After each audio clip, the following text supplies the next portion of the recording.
Bye and thank you 2023, maraming naganap sa taong lumipas pero laging mas ang mga pangyayari sa showbiz ang consistent na tinutukan at trending. Ngayong taon dumami ang mga social media account na ang laman ay pawang showbiz updates. Ang dami na ring naging entertainment journalist and critic, lahat sila parang showbiz authority na at ginawang content ang entertainment chikas. Ang showtime sa TV5 ay nawala dahil mas maganda ang naging agreement nila sa TVJ Production pero isang malaking pagbabago rin ang pagpasok ng banner noontime program ng ABS-CBN sa dating matinding katapat nila na GMA7 dahil umere sila sa GTV.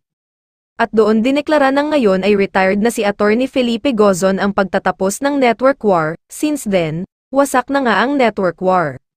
Ang ABS-CBN ay nagkaroon na rin ng collab sa GMA. Patunay rin ang pagtatapos ng network war na ang Star Cinema ang isa sa producer ng pelikulang Rewind nina Dingdong Dantes and Marian Rivera na #1 sa ginaganap na Metro Manila Film Festival, MMFF, at ang mga sikat na kapuso stars laging napapanood sa It's Showtime. Sinabi rin ni Miss Annette Gozon na tuloy-tuloy ang magiging collab nila sa ABS-CBN ngayong bagong taon.